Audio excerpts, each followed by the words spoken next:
Ya aku ganti besokannya duitnya. Terus waktu sidang itu bener-bener di jalan macet banget. Aku kan itu pakai gokar ya, karena aku nggak bisa bawa alatku sendirian.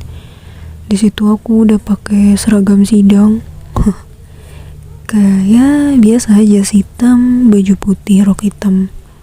Tapi kali ini aku nggak pakai pantofel, aku pakai sepatu kets biasa, terus pakai jilbab hitam juga.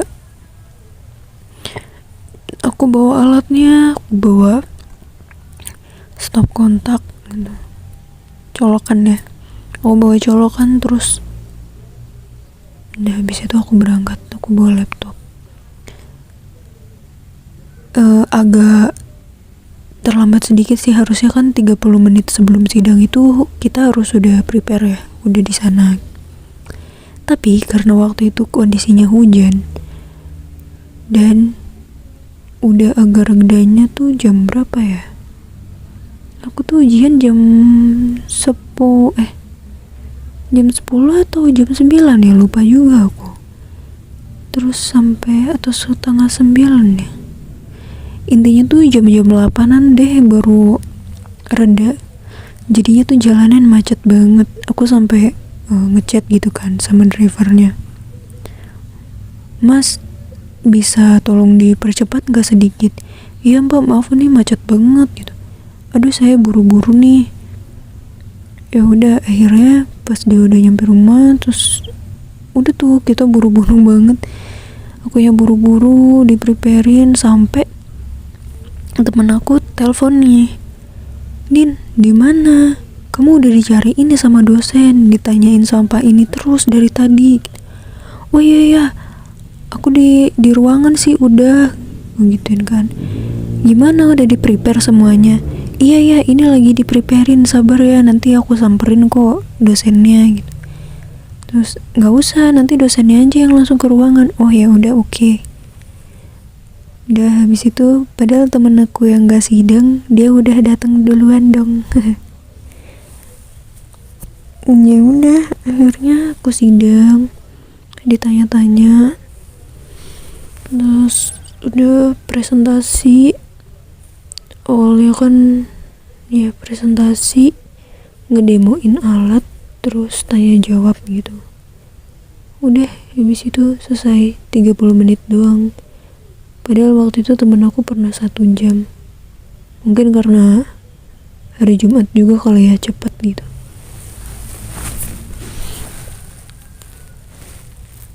Terus habis itu udah selesai, udah kelar.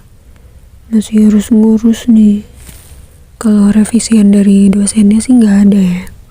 Tapi revisian di prodi nih, kayak nomor halaman gitu-gitu harus benar-benar rapi, harus benar-benar lurus gitu sama halaman yang ada ini tanda tangan dosennya. Sebelumnya waktu aku bimbingan, aku tuh pernah ngilang 1 bulan ya, karena alat aku nggak jadi-jadi, komponennya waktu itu sempat rusak juga. Terus di ekspedisinya waktu itu juga sempet hilang. Untung kurirnya tanggung jawab. Abis itu pernah tuh suatu ketika dosen aku nelpon, "Din, gimana progres skripsinya?" Tuh dosen pembimbing aku kan. Terus, "Oh iya pak, kamu kerjain gak sih?" ditanyain gitu. Terus aku jawab, "Iya pak, tetap saya kerjakan. Tapi ada kendala kayak gini, aku kasih tahu. Makanya belum selesai." Terus ditanya lagi, "Kamu tuh harusnya cepet ya ngerjain skripsinya.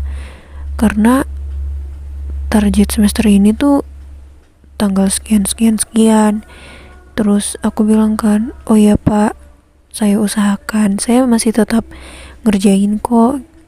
Tapi untuk saat ini kayaknya saya belum bisa ke kampus karena sakit tuh." Terus dosen aku bilang, "Oh sakit, ya udah nanti kalau misalkan udah agak mendingan dikerjain ya, diselesaiin gitu, jangan sampai nggak selesai." "Oh ya pak." Ya udah, terus aku bilang makasih. Terus dosen aku juga nutup teleponnya udah, dan aku lanjut tidur tuh karena posisinya emang lagi sakit kan. Terus tiba-tiba dosen aku miss call. Iya, waktu aku bangun tuh aku lihat ada notif dosen aku lagi. Gak tahu mau ngomong apa gitu. Mungkin ada kata-kata yang tertinggal dan belum tersampaikan kali. Nah, waktu udah mulai aktif bimbingan lagi, itu kan bimbingan tergantung waktu kitanya ya. Terus juga tergantung janji sama dosennya juga, kayak dosennya bisa ditemuin gak hari itu gitu. Si dosen ini bilang, oh ya ini ngerevisi ini. Aku pernah tuh suatu ketika udah bolak-balik beberapa kali dan itu belum ACC, dan akhirnya aku memutuskan untuk kayak, mungkin aku ya terlalu rajin kali ya. Sebelum aku jeda kayak sehari masuk 2 hari gak masuk, itu aku emang setiap hari ke kampus gitu bimbingan sama beliau. Jadi mungkin lebih baik daripada akunya makin dikerjain kayak gini mending aku udah deh gitu istirahat dulu, aku jeda dulu 2 hari gak dateng gitu. Terus habis itu ya udah, tetep aja besokannya datang lagi, terus masih belum di ACC tuh. Sampai aku frustasi banget kan. Terus aku ngechat ibu aku, itu saking sepasrah-pasrahnya mahasiswa tingkat akhir deh kayaknya. Aku bilang kayak gini sama ibu aku, intinya aja ya, ini skripsinya aku usahain yang terakhir kali. Kalau memang nantinya aku bisa ujian tapi ada revisian dan revisiannya itu rumit, aku kayaknya udah gak sanggup lagi. Karena aku ngerasa kalau aku itu udah gak punya tenaga buat ngerjain ini semua. Pikiranku udah terkuras habis juga. Aku udah gak mampu buat nyelesain ini. Kalaupun ijazah aku ditahan, ibu bakal nerima kan? Aku bilang gitu sama ibu. Terus aku bilang, waktu aku udah banyak kebuang buat ngerjain skripsi doang. Makin lama aku makin tua, dan gak mungkin dong umur aku dihabisin cuman buat ngerjain skripsi. Dan yang terpenting lagi, aku udah pengen mandiri. Aku gak mau nyusahin ibu terus. Kalau misalkan aku stuck di skripsi aku, kapan aku bisa kerja? Aku punya duit, aku bisa beli ini itu untuk masa depanku nanti. Aku sampai bilang kayak gitu dong. Intinya aku kayak udah pasrah banget lah, gak mau ngelanjutin skripsi ini gitu. Karena ya udah frustasi banget. Terus alhasil ibu membawa pasukannya, yaitu tante aku. Dia telepon grup gitu kan, call grup, terus disambungin ke aku. Aku kaget lah, kayak kok tiba-tiba ada tante, ngapain nih? Wah, di situ diomelin habis-habisan. Mau kamu apa sebenarnya? Bla bla bla bla bla. Intinya disuruh selesaiin karena udah tinggal sedikit lagi. Dan itu tuh cuman gara-gara apa coba? Cuman gara-gara skripsi aku nggak ACC ujian. Udah itu aja, karena saking frustasinya. Dosen kan gak ngerti ya kita yang ada kendala apa.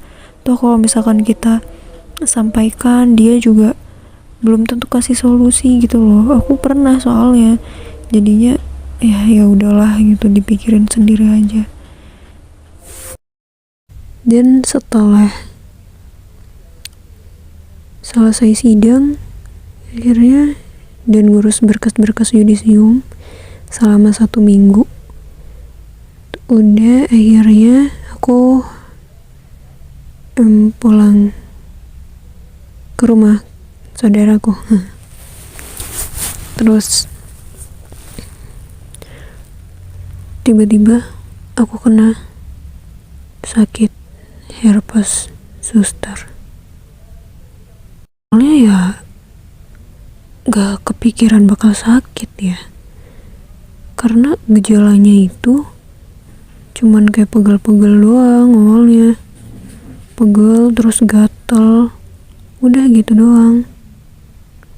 Aku gak pernah kena sakit kayak gini, terus tiba-tiba aku sakit kayak gini kan panik ya. Soalnya waktu di sana tuh aku nggak kenapa-napa, cuman yang ngerasa pegel-pegel aja gitu.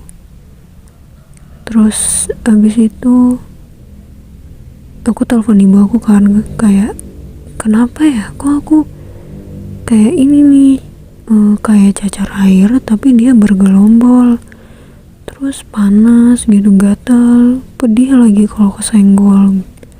Terus ibu aku bilang, coba kau minum air kelapa. Iya, awalnya tuh cuman ruam-ruam merah gitu, terus lama-lama kok bintil-bintilnya itu makin banyak, kayak bulatan-bulatannya gitu. Terus kebayang gak sih, kalian pernah lihat orang kena cacar air gak sih? Kayak gitu, tapi dia bergerombol di satu tempat. Pokoknya jijik banget lah. Terus aku aja gak tega ngeliat diri aku sendiri kayak gitu. Akhirnya minum air kelapa, wah makin banyak tuh, sempet ada yang pecah juga kan. Nah si air ini harusnya gak boleh sampai pecah, karena airnya ada bakterinya, itu bisa nular gitu. Padahal aku mau ngabis lagi nih, ngabis ngewar cari kerja gitu, mumpung aku lagi semangat-semangatnya. Ternyata dikasih sakit. Akhirnya aku ke dokter, aku periksa, terus dokternya bilang ini tuh herpes zoster, jadi semacam cacar air tapi dia bergerombol gitu, kamu gak boleh. Dia bilang gini, itu karena imun kamu lemah, turun, jangan lembur-lembur, jangan berpergian jarak jauh, jangan capek-capek. Udah tuh larangannya kayak gitu kan. Terus tapi kalau kena air gak apa-apa, mandi aja, itu diseka-seka gitu, tapi pakai sabun ini ya, pakai sabun bayi katanya gitu. Soalnya luka kayak gitu harus tetap bersih, kalau bisa jangan sampai pecah ya, karena kalau pecah nanti dia bisa nularin ke yang lainnya. Terus di situ ya udah tuh aku ngerasa kayak ya ampun, sedih banget.